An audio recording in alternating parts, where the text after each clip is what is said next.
다 같이 읽겠습니다. 시작. 우리가 간절히 원하는 것은 너희 각 사람이 동일한 부지런함을 나타내어 끝까지 소망의 풍성함에 이르러 게으르지 아니하고 믿음과 오래 참음으로 말미암아 약속들을 기업으로 받는 자들을 본받는 자 되게 하려 함이라. 아멘. 여기서 소망의 풍성함이 무엇이겠습니까? 소망의 풍성함. 네, 맞아요. 내가 소망이 있는 거예요. 무슨 소망이죠, 그게? 구원받을 소망이죠? 구원의 소망. 구원의 소망이 좀 이렇게 조금 있을 수도 있고 풍성할 수도 있어요. 구원의 소망이 풍성해진 상태. 이야, 나는 반드시 천국 갈 거야. 반드시 나는 부활의 아침에 주님을 만나서 영광에 참여하게 될 거야 라는 그냥 소망이 너무 강하고 풍성한 상태, 그걸 가리켜서 구원의 확신이라고 하는 거예요. 이 믿음의 개념이 심각하게 왜곡되어 있는 것과 마찬가지로 또 이 구원의 확신이라는 개념이 너무나도 오늘날 우리 한국교회 안에서 왜곡되어 있습니다. 그래서 그 구원의 확신이 이 안일하고 게으른 삶을 살도록 부추기는 그런 오히려 악용되는 교리가 되고 있어요. 구원의 확신 가장 많이 주장하는 데가 어디예요? 구원파죠. 구원파. 구원의 확신이 가장 강한 데가 또 어디예요? 구원파잖아요. 뭐 구원파뿐 아니라도 그래서 이 한국 교회가 이 구원의 확신이라는 교리를 잘못 이해해가지고 아주 그냥 구원의 확신 심어주고 그냥 구원의 확신을 주장하고 이러면서 오히려 참 더 안 좋은 그런 결과를 많이 낳는 것을 보게 됩니다. 그런데 이 교리문답에 신앙고백서에 너무나도 확실하게 나와 있어요. 이 구원의 확신이 무엇이고 또 어떻게 얻을 수 있는지 너무나도 확실하게 나와 있어요. 이 교리문답도 안 보니까 이런 일이 발생하는 거예요. 이 교리문답을 통해서 구원의 확신이 무엇이고 또 어떻게 우리가 구원의 확신을 누릴 수 있는지 한번 살펴보도록 하겠습니다. 자, 80문을 참신자들은 자신의 구원을 확신할 수 있는가에 대해서 80문을 한번 큰 소리로 한번 읽어보겠습니다. 자, 시작. 참된 신자들은 자신들이 은혜의 상태에 있고 은혜의 상태에서 견인되어 구원에 이를 것을 틀림없이 확신할 수 있습니까? 답. 그리스도를 참되게 믿고 그리스도 앞에서 모든 선한 양심으로 행하고자 힘쓰는 사람들은 비상한 계시가 없어도 하나님의 약속의 진실함에 근거한 믿음으로 생명의 약속을 받을 것을 그들이 분별할 수 있게 하시며 그들이 하나님의 자녀임을 그들의 영혼에 증거하시는 성령으로 말미암아 자신들이 은혜의 상태에 있고 은혜의 상태에서 견인되어 구원에 이를 것을 틀림없이 확신할 수 있습니다. 자, 이 안에 구원의 확신을 가질 수 있는가에 대한 질문, 또한 어떤 사람이 구원의 확신을 가질 수 있는가, 구원의 확신이라는 것이 무엇인가, 또 구원의 확신을 가지려면 어떻게 해야 되는가 하는 것이 다 들어있어요. 자, 일단 구원의 확신이 무엇입니까? 구원의 확신, 이 요리문답 안에 들어있어요. 자신들이 은혜의 상태에 있고 은혜의 상태에서 견인되어 구원에 이를 것을 틀림없이 확신하는 것입니다. 내가 지금 어떤 상태에 있다? 은혜의 상태. 은혜의 상태라는 것이 구원받은 상태를 말하는 거잖아요. 구원의 은혜를 받았다는 거잖아요. 구원의 은혜가 나에게 주어져서 역사하고 있어요, 지금. 그리고 견인될 것을 또 확신하는 거예요. 그러니까 끝까지 내가 떨어져 나가지 않고 믿음에 붙어 있을 것을 내가 확신하는 거예요. 그래서 결국 구원에 이르게 될 것을 틀림없이 확신하는 것이 바로 구원의 확신입니다. 자, 그런데 우리가 구원의 확신을 가질 수 있는 근거는 무엇입니까? 로마 가톨릭에서는 특별한 계시를 받은 사람만 구원을 확신할 수 있다고 합니다. 성경에 보면 바울이 구원의 확신을 갖고 있었죠. 바울 같은 사람, 특별한 계시를 받은 사람만 구원의 확신을 가질 뿐, 그 외에 보통 사람들은 내가 구원 받을지 못 받을지 알 수가 없다는 거예요. 의를 열심히 성례를 행해가지고 의를 주입받고 공덕을 쌓으면 이제 그 사람은 뭐 나중에 구원받을 수 있겠지만, 그렇지 못하면 구원받을 수 없기 때문에 구원의 확신을 주장하는 것은 오히려 잘못된 거예요. 확신을 할 수 없어야 돼. 로마 가톨릭 교리에 의하면 어떤 사람만 받는다? 특별한 계시를 받은 사람만. 그런데 여기 뭐라고 했냐면 비상한 계시가 없어도 그랬죠.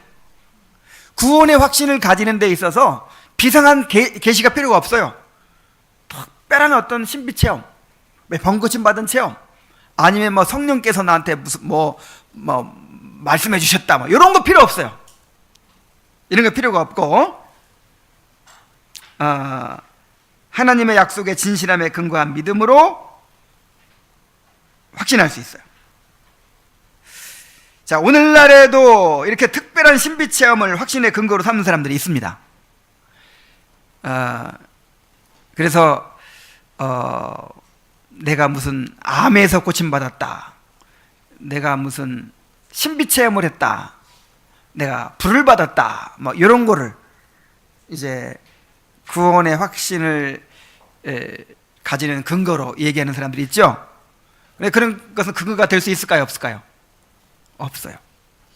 가룟 유다도 병 고쳤어요. 가룟 유다도 귀신 쫓아내고 병 고치고 다 했다고요.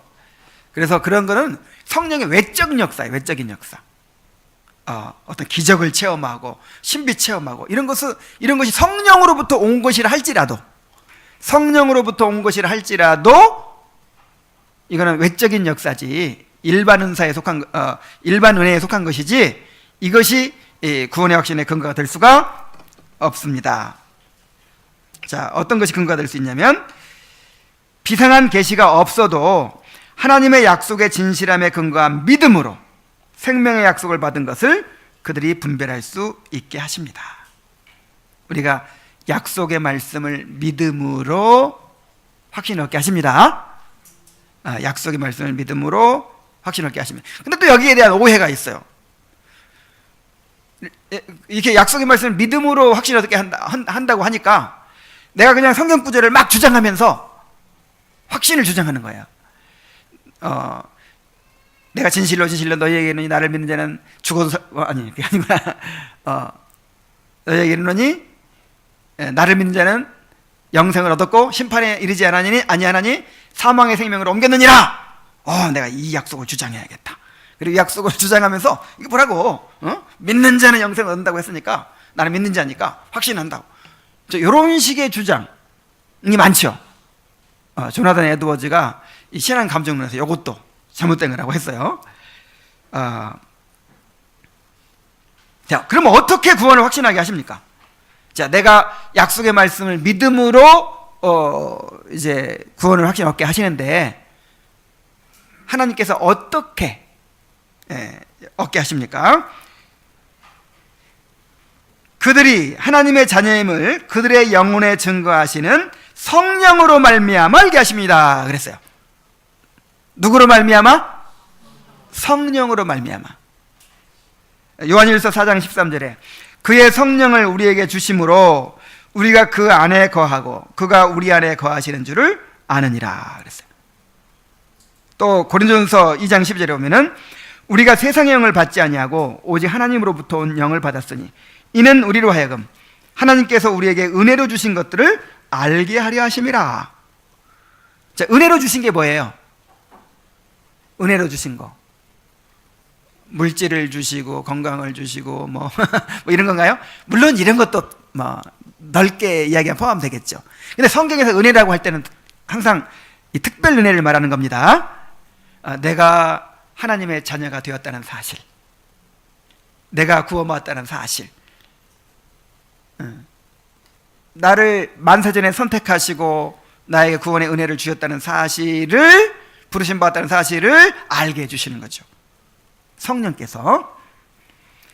로마서 8장 15절에 16절에 성령이 친히 우리의 영과 더불어 우리가 하나님의 자녀인 것을 증언하시나니 그랬어요. 우리의 거듭난 영혼과 더불어서 성령께서 내가 하나님의 자녀인 것을 이렇게 증언해 주신다는 거예요.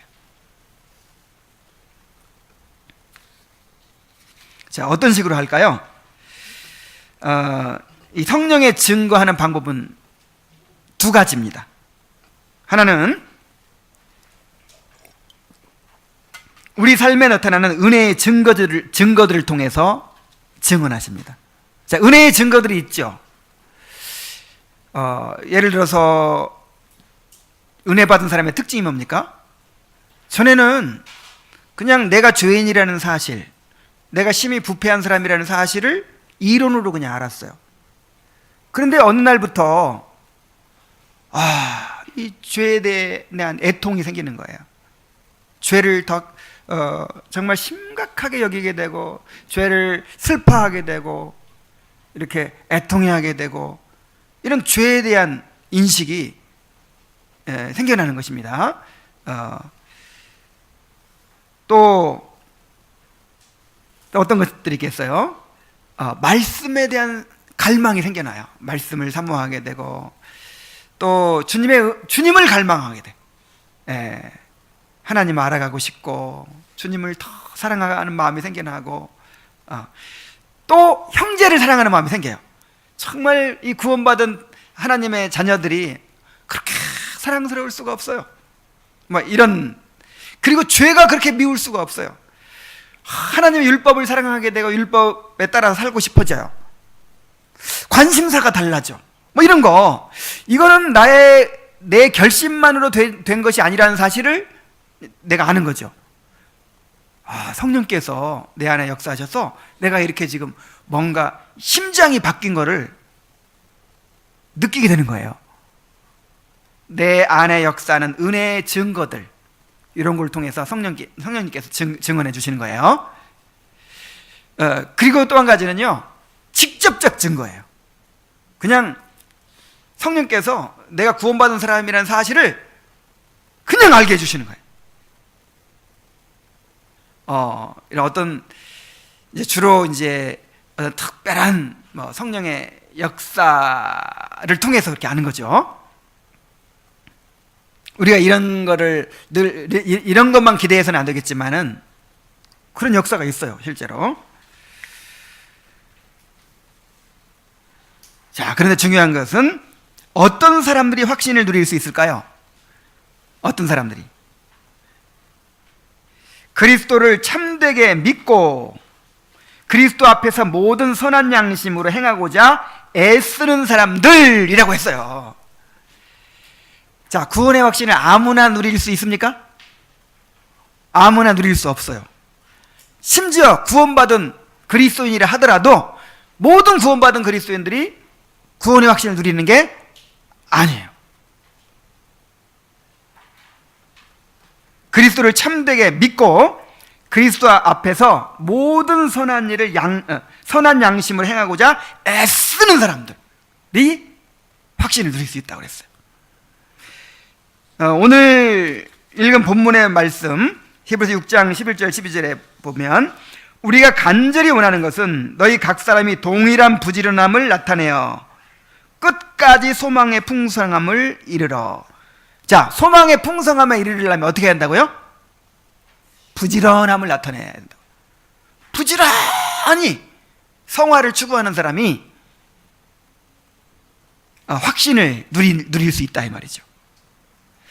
게으르지 아니하고 믿음과 오래 참음으로 말미암아 약속들을 기업으로 받는 자들을 본받는 자 되게 하려는 것이라. 그래서 안일한 상태인 사람들, 게으른 상태인 사람들은 구원의 확신을 누릴 수 있어요, 없어요? 없어요. 요한일서 3장 14절에 우리는 형제를 사랑함으로 사망에서 옮겨 생명으로 들어간 줄을 알거니와 그랬죠. 자, 내가 사망에서 옮겨서 생명으로 들어간 줄을 뭘로 안다고요? 형제를 사랑함으로. 형제를 사랑. 사실은 이제 이게 직접적으로는 다른 사람을 분별하는 데 적용되는 말씀이에요. 사실은 이 요한일서는 영분별의 책입니다. 하도 자기가 이제 예수님한테 직접 배웠다고, 베드로와 동문수하겠다고 하면서 그렇게 이제 뭔가 영적으로 뛰어난 사람인 것처럼 해가지고 오는 사람들이 많으니까 분별하는 거예요. 분별. 분별하는 기준이 여러 가지가 있는데 그 중에 한 가지가 이 죄를 짓는가, 습관적으로 죄에 빠져 있는가, 그 다음에 형제를 사랑하는가, 그리고 하나님을 사랑하는가, 또 의롭게 행하는가, 뭐 등등. 요한일서에 보면은 그 분별할 수 있는 여러 가지 기준들을 많이 얘기하고 있는데 그 중 한 가지가 뭐냐면 형제 사랑이에요. 형제 사랑이라고 하는 건 단순히 이런 뭡니까, 그냥 그 사람이 막 워낙 인정이 많아가지고 그냥 어려운 사람 도와주고 막 이런 거 아니죠. 무슨 사랑? 형제 사랑. 그러니까 그 영적인 사랑을 말하는 거예요. 정말 이 교회를 사랑하는 걸 말하는 거예요. 이 공동체를 사랑해요. 그리스도 안에서 거듭난 성도들을 너무너무 사랑하고 그 교제를 즐거워하고 사모하고 갈망하고, 하군이랑 대한이랑 형제인지 아닌지 언제 잘 드러나는 언제 드러날까요? 평상시에는 막 싸워요. 근데 이제 다른 애들이 와가지고 동생 건드린다든지 막 그러면 그때 그냥 피가 땡기는 거야. 피가. 그때 한 형제인 것이 나타나요. 숨길 수가 없어요. 그런 것처럼 정말 형제의 사랑은 숨길 수가 없어요. 이게 성령으로부터 온 것이기 때문에. 그 다음에 요한일서 3장 21절에 사랑하는 자들아, 만일 우리 마음이 우리를 책망할 것이 없으면 하나님 앞에서 담대함을 얻고. 여기 담대함이 뭘까요? 이게 확신이에요. 확신.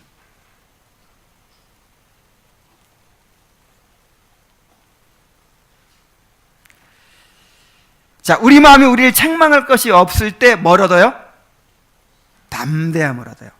자꾸만 우리 마음에 거리낌이 있고 자꾸만 이렇게 뭔가 우리 스스로 우리를 책망하는 것이 많잖아요. 그런 구원의 확신을 누리기가 어려워요. 그들의 양심은 파선하였고, 그들의 양심은 더럽혀졌고 믿음은 파선하였느니라. 양심과 믿음이 연관이 있어요. 그러니까 양심은 믿음을 담는 그릇이에요. 그래서 양심에 털난 사람은 믿음이 안 생겨. 여러분 경험해봤죠? 내가 죄 가운데 있는데 내가 나를 책망하고 있어요. 내가 나의 거리낌이 가득해요. 근데 하나님이 나와 함께 하실 것이다, 뭐 이런, 하나님 나를 복 주실 것이다, 이런 믿음이 생기나요? 그런 믿음을 누리지 못하죠. 믿음이 없어진 게 아니라 그런 담대함을 얻지 못해요. 그래서 우리 마음이 우리를 책망할 것이 없으면 하나님 앞에 담대함을 얻을 수 있다 그랬어요. 또 요한일서 3장 24절에 그의 계명을 지키는 자는 주 안에 거하고 주는 그의 안에 거하나니 우리에게 주인 성령으로 말미암아 우리가 우리 안에 거하시는 줄을 그가 우리 안에 거하시는 줄을 아느니라 그랬어요. 뭐 하는 자는? 계명을 지키는 자는. 그러니까 주님의 계명을 그냥 어기면서, 의도적으로 어기고 그렇게 살면서 내가 확신을 누릴 수 있나요?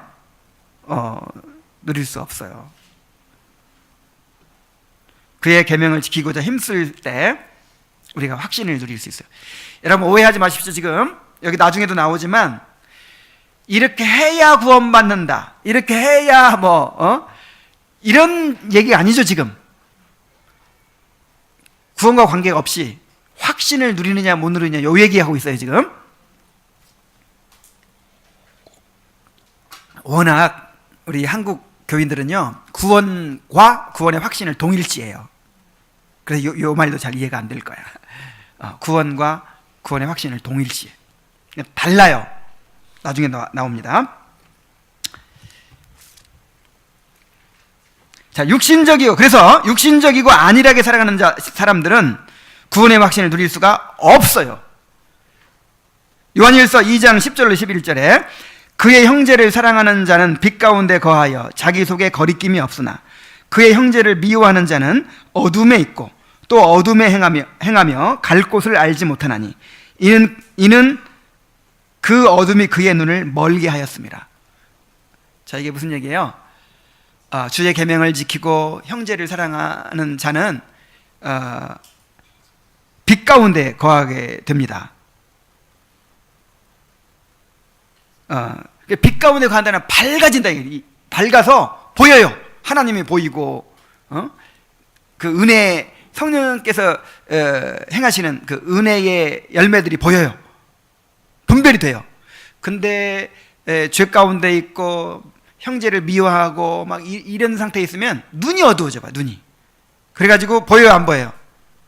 내가 구원 받은 사람이 아니야 도대체. 자, 무슨 얘기 아시겠죠? 조나단 에드워즈가 이렇게 얘기를 했습니다. 은혜의 역사를 매우 낮은 수준에서 경험하거나 육신적인 삶에 빠져있는 성도에게는 이중의 결함이 있다.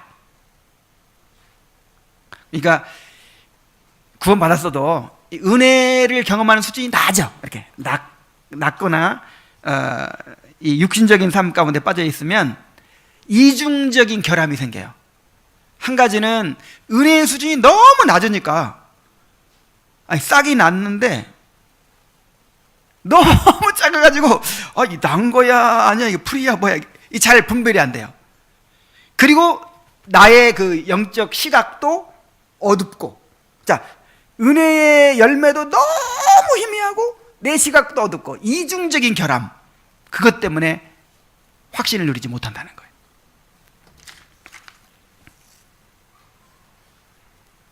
자, 이 때문에 그는 자신에게 주어진 최선의 표지들과 기준으로도 자신이 참된 은혜를 받았는지 아닌지 확실하게 알 수 없다. 첫째로 은혜가 너무나 적게 역사하기 때문에 은혜를 확실하게 받았는지 구별할 수가 없다. 둘째로 육신적인 삶에 빠져있는 사람들의 영적인 감각은 너무 약해져 있기 때문에 영적인 일들을 판단하고 구별하는데 어려움이 있다. 그랬어요. 하나님의 계획은 자신의 부패성을 죽이고 은혜의 역사가 더 강해져서 은혜를 생생하게 맛보는 것 외에 다른 방법으로는 사람들로 하여금 확신을 얻지 못하게 하시는 것이다. 그러니까 구원의 확신을 얻는 유일한 길이 뭐예요? 은혜의 역사가 충만해지는 것밖에 없어요. 우리 자신의 부패성을 죽이고 은혜의 역사가 더 강해져서 은혜를 생생하게 맛보는 것, 그거 외에는 구원의 확신을 얻을 길이 없어요. 결코 없습니다. 그래서 의문이 생기죠. 근데 육신적으로 살아가는 사람들에게도 구원의 확신이 있던데요? 자, 그런 사람은 어떻게 보아야 될까요? 그 자체가 거짓 확신임을 증명하는 것입니다. 여러분, 진짜 구원의 확신과 가짜 구원의 확신을 어떻게 구분하냐면, 진짜 구원의 확신은요, 죄의 부패성을 죽이고 은혜가 더욱 강해져서 그 은혜를 생생하게 맛볼 때 누리게 돼 있어요. 그리고 내가 죄에 빠지거나 아니 은혜를 소멸할 때는 누릴 수 있어요, 없어요? 확신이 없어지는 거예요. 확신이. 이게 진짜 구원의 확신이야. 근데 가짜 구원의 확신의 특징은 뭐냐면 변함이 없어요. 죄 가운데 있으면서 그래 나는 천국은 간대요. 아니 사는 거는 그냥 너무 그렇게 육신적으로 살아가는데 구원의 확신은 그냥 얼마나 강한지. 어떤 사람은 그러더라고요. 나는 살인을 저질러도 나는 내 확신은 변할 수 없을 것이다. 여러분 이건 구원의 확신이 뭔지를 몰라서 그래요.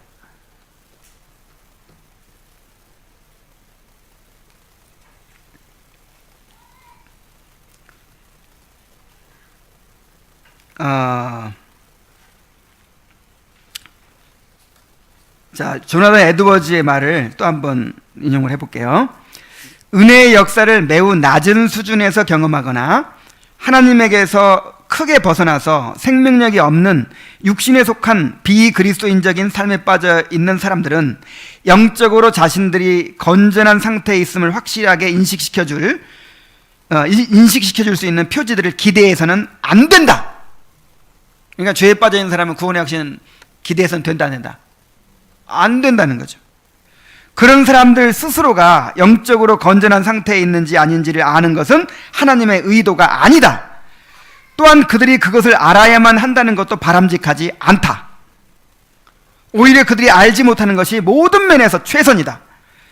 그리고 우리는 그런 사람들이 먼저 그들이 빠져있는 병적인 삶에서 빠져나오는 것 외에는 그들의 영적인 상태를 확실히 알 수 있는 길을 예비하지 않으신 하나님을 찬양해야 한다. 한번 생각해 보세요. 내가 죄 가운데 빠져 있는데도 구원의 확신이 충만해. 그럼 나오려고 하겠어요? 안 하겠어요? 회개하지 않겠죠. 내가 구원의 확신을 충만하게 누리고 기뻐했는데, 구원의 즐거움이 있었는데, 내가 죄 가운데 살다 보니까 그 구원의 즐거움을 잃어버린 거예요. 그리고 내가 구원받지 못한 사람인지 모르겠다. 내가 영원히 당할 사람이 인지 아니면 구원받은 사람인지 알 수가 없어요. 그냥 불안해지죠. 두려워지죠. 그러니까 죄를 버리고 어떻게 해요? 다시 은혜로 나아가게 되죠. 그런데 만약에 어떤 상태에 있더라도 구원의 확신이 안 없어져. 그런 사람들은요 정말 문제예요. 찰스 핫지라고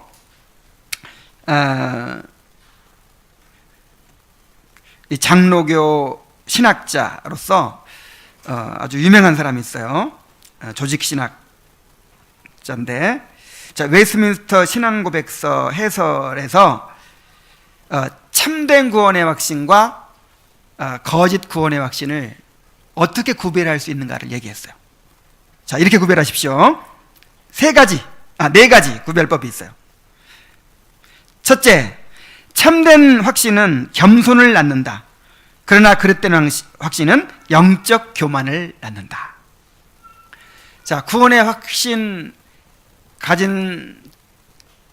가졌다고 해서 그냥 이렇게 영적으로 막 교만해지는 사람들 있죠. 구원파 그러잖아요.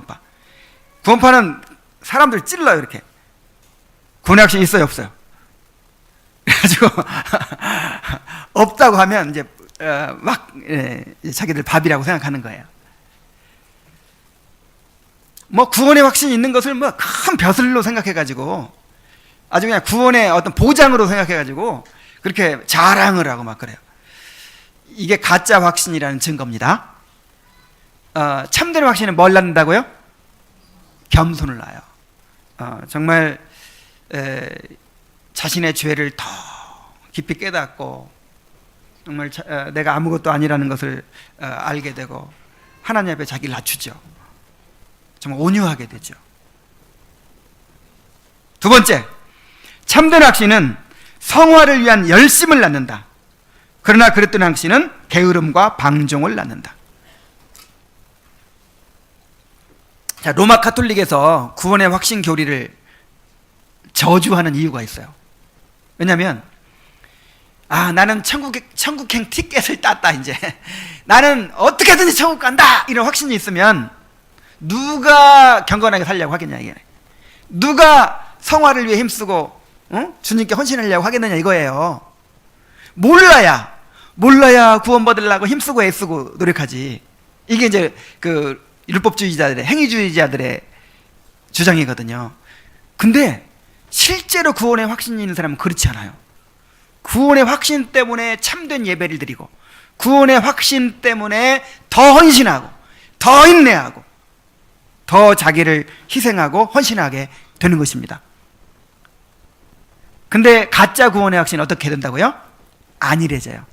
에이, 나는 구원을 받았으니까 나 상급까지는 안 바래. 그냥 천국만 가면 돼. 그러면서 그냥 안일해져요. 이건 가짜입니다. 가짜 구원의 확신. 진짜 구원의 확신인 사람은 성화를 위한 열심이 남는다. 자, 세 번째, 참된 확신은 정직하게 자기를 점검하며 하나님의 뜻에 맞게 생활하는지 살피게 만든다. 그러나 그릇된 확신은 외적인 모습에 만족하며 정확한 지도와 조사를 회피하게 만든다. 그래서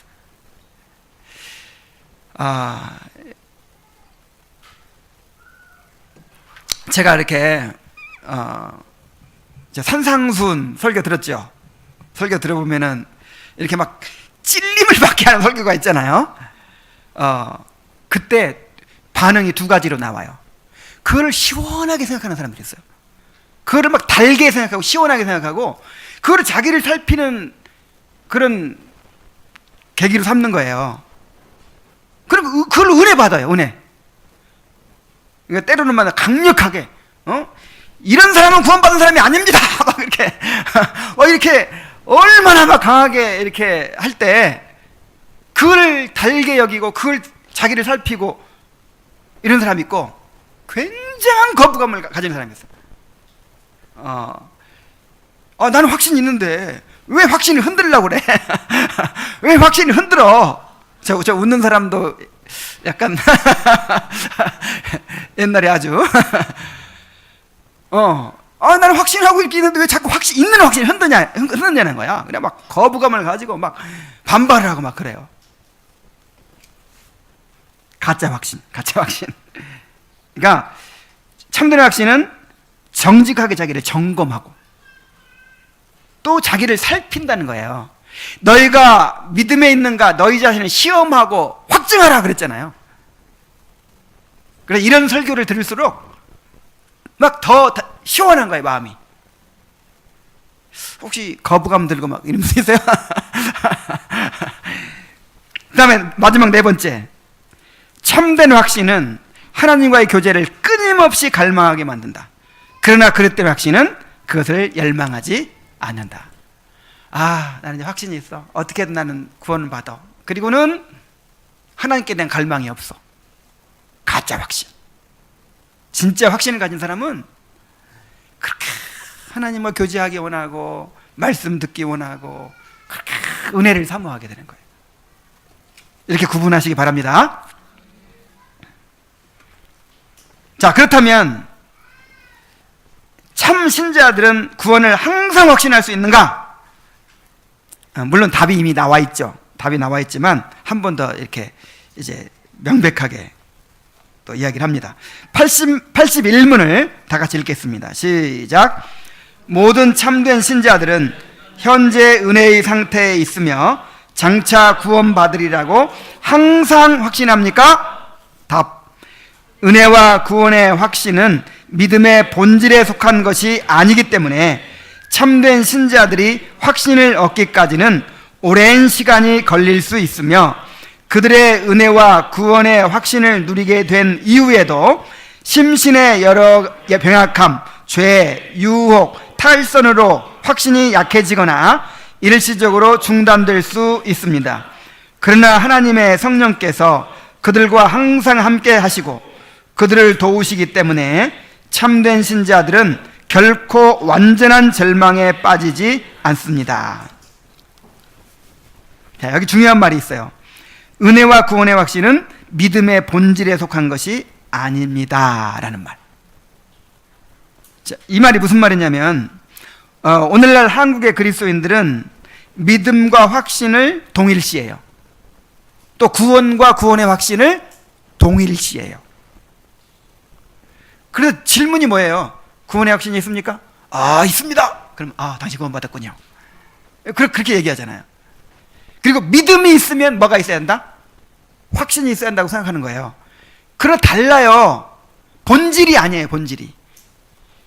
확신은 믿음의 열매이지 믿음의 본질이 아니에요.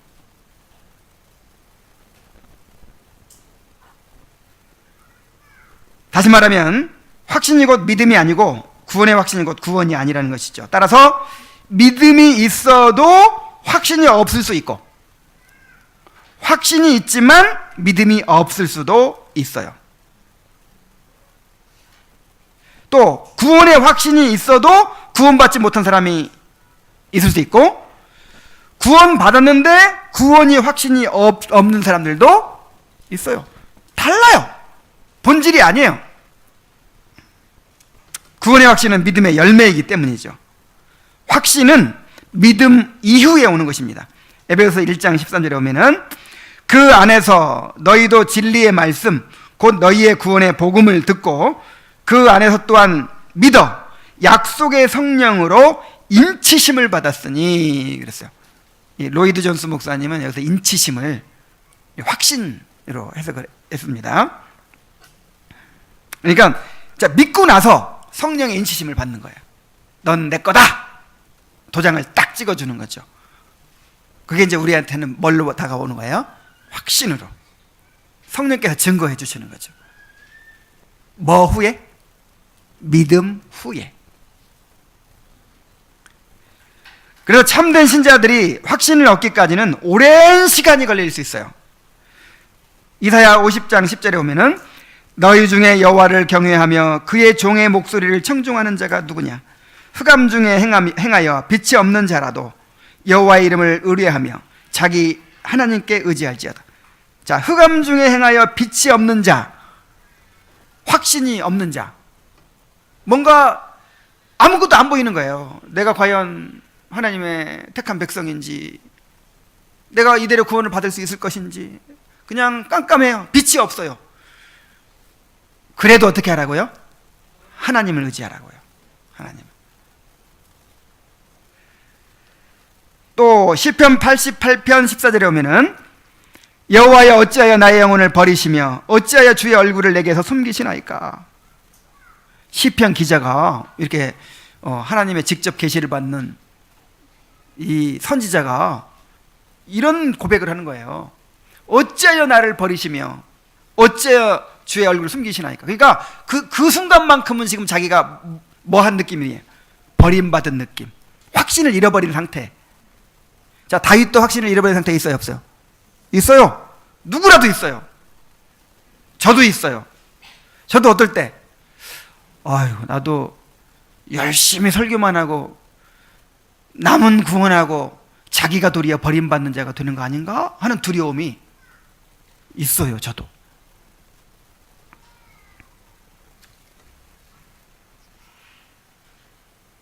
자, 물론 구원받자마자 구원의 확신 가진 사람들이 있어요. 이제 그런 경우는 어떤 경우냐면 특별한 경우.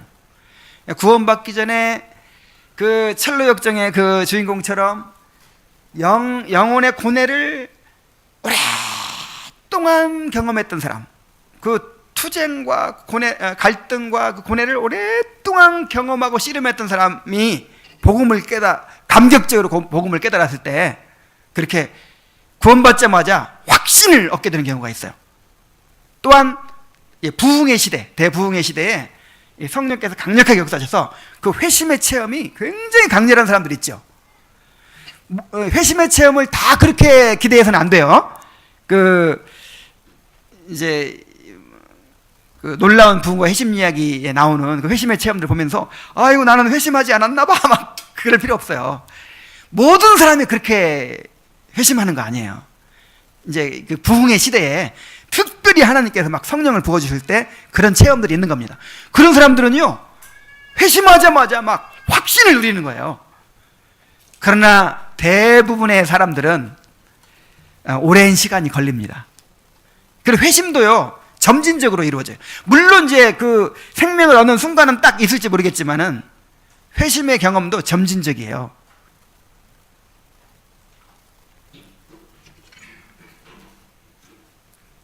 자, 그래서 구원의 확신은 유동적이라는 것을 여러분 명심해야 됩니다. 그들의 은혜와 구원의 확신을 누리게 된 이후에도 심신의 여러 병약함, 죄, 유혹, 탈선으로 확신이 약해지거나 일시적으로 중단될 수 있습니다. 그랬어요. 시편 77편 7절 9절에 보면은 주께서 영원히 버리실까? 다시는 은혜를 베풀지 아니하실까? 그의 인자하심은 영원히 끝났는가? 그의 약속하심도 영구히 패하였는가? 하나님이 그가 베푸실 은혜를 잊으셨는가? 노하심으로 그의 베푸실 긍휼을 그치셨는가? 하였나이다. 아니, 의심하다니. 완전히 이거는 믿음을 잃어버리고 있잖아요. 이제 하나님 은혜가 나한테 끝났나 보다. 나는 하나님이 완전히 버리셨나 보다. 이런 마음에 들 때가 있다 없다. 시편 기자도. 또 31편 22절에 내가 놀라서 말하기를 주의 목전에서 끊어졌다 하였사오며 내가 주께 부르짖을 때에 주께서 나의 간구하는 소리를 들으셨나이다. 그렇게 은혜 가운데 내가 주님과 교제하며 살았는데 확신이 없어져 버린 거예요. 구원의 즐거움이 사라져 버린 거예요. 그래서 나는 이제 주님에게서 끊어졌구나. 막 놀라가지고 내가 주님에게서 끊어졌구나. 이렇게 된 때가 있었다고요. 시편 기자도. 그러나 감사한 것은 확신을 잃어버렸다고 믿음을 잃어버린 것은 아니에요. 구원의 확신을 잃어버렸다고 해서 구원을 잃어버린 것은 아니에요. 그러나 하나님의 성령께서 그들과 항상 함께 하시고 그들을 도우시기 때문에 참된 신자들은 결코 완전한 절망에 빠지지 않습니다. 그랬어요. 이사야 54장 7절로 8절 또 10절에 보면은 내가 잠시 너를 버렸으나 큰 긍휼로 너를 모을 것이요 내가 넘치는 진노로 내 얼굴을 내게서 잠시 가렸으나 영원한 자비로 너를 긍휼히 여기리라. 내 구속자 여호와께서 말씀하셨느니라. 하나님이 잠시 우리를 버릴 때가 있어요. 아니, 우리가 주관적으로 그렇게 느낄 때가 있어요. 진짜 버렸다는 거 아닙니다. 하나님 우리를 버리실지 않죠. 근데 우리가 느끼기에 하나님 나를 버리신 것처럼 느껴질 때가 있어요. 하나님이 얼굴을 가리운 것처럼 느껴질 때가 있어요. 그러나 산들은 떠나며 언덕들은 옮겨질지라도 나의 자비는 내게서 떠나지 아니하며 나의 화평의 언약은 흔들리지 아니하리라. 너를 긍휼히 여기시는 여호와께서 말씀하셨느니라. 그랬어요. 욥기 13장 15절에서 욥은 이렇게 말합니다. 그가 나를 죽이시리니 내가 희망이 없노라. 그러나 그의 앞에서 내 행위를 아뢰리라. 야, 그 극한 고난 가운데서 완전히 이건 하나님 나라를 저주하시는 것처럼 느끼죠. 나를 버리신 것처럼 느끼죠. 그래도 그러한 순간에도 욥이 하나님 붙드는 거예요. 하나님 의지하는 거예요. 뭐가 있기 때문에? 믿음이 있기 때문에. 요한일서 3장 9절에 하나님께로부터 난 자마다 죄를 짓지 아니하나니 이는 하나님의 씨가 그 속에 거하며 그도 범죄하지 못하는 것은 하나님께로 났습니다. 이게 무슨 말이냐면 하나님께로부터 난 자마다 뭘 짓지 않는다? 죄를 짓지 않는다. 여기서 죄를 짓는다는 말은 습관적으로 지속적으로 죄에 빠져 있는 걸 말하는 거예요. 잠시 죄에 빠질 수 있어요. 죄에 빠지고 구원의 확신도 잃어버리고 할 수 있어요. 그러나 계속해서 그렇게 습관적으로 지속적으로 죄에 빠져서 살 수는 없어요. 왜냐하면 하나님의 씨가 그 속에 거하기 때문에. 그래서 다시 이제 회복될 수 있어요. 아직 구원의 확신이 없다면 어떻게 해야 될까요? 내가 구원을 받았는지 안 받았는지 나 자신을 살피는 데 집중하지 말고 그리스도를 바라보고 그리스도를 믿으시기 바랍니다. 그리스도를 믿고 회개하기에 힘쓰는 거예요. 나무를 하나 심어놓고 이게 잘 뿌리를 내렸나 안 내렸나 다시 한번 뽑아보고 다시 한번 뽑아보고 그럼 뿌리 내릴 것도 못 내려요. 나만 살펴가지고는 이게 안 되는 거예요. 나를 바라볼 때는 항상 어떻게 할 수밖에 없다? 항상 절망할 수밖에 없죠. 그리스도를 믿는 거예요. 그리스도를 믿음으로 그 결과로 확신이 오는 거니까. 그리스도를 믿고 언약을 다시 붙들고 그렇게 해야 될 줄로 믿습니다. 그리고 말씀과 성찬과 기도와 같은 은혜의 방편들을 신실하게 사용하면서 기다리는 것입니다. 어떻게 한다고요? 은혜의 수단을 부지런히 사용하면서 인내하는 거예요.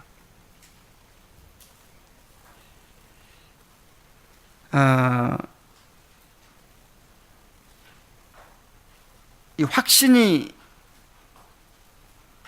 없을 때 불안하죠. 두렵죠.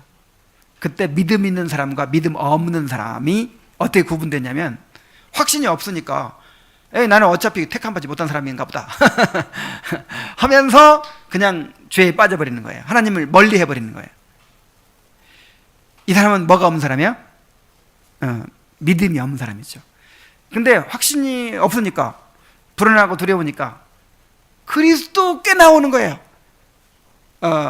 그리스도를 붙드는 거예요. 약속을 붙들고 매달리는 거예요. 이런 사람은 믿음 있는 사람이에요. 그런 사람은 내게 오는 자는 결코 내어 쫓지 아니하리라 그러셨죠. 예수님께 나오는 사람이 구원받지 못하는 경우는 없습니다. 그래서 비록 아직 확신을 누리고 있지 못할지라도 그리스도께 계속해서 나오시기 바랍니다. 은혜의 수단을 부지런히 사용하면서 인내하시기 바랍니다. 기도하겠습니다. 하나님 아버지, 우리가 이 땅에서 고난 가운데 살아가는 동안, 죄와의 씨름 가운데 살아가는 동안 우리가 지치지 않게 하시려고 우리에게 구원의 확신을 허락해 주시는 은혜를 감사드립니다. 아버지 하나님, 우리가 소망의 풍성함을 누리기를 원합니다. 이를 위해서 게으르지 않게 하시고 부지런히 은혜의 수단을 사용하게 하여 주옵소서. 우리 자신만 바라볼 것이 아니라 끊임없이 그리스도를 바라보고 그리스도를 의지하게 하여 주옵소서.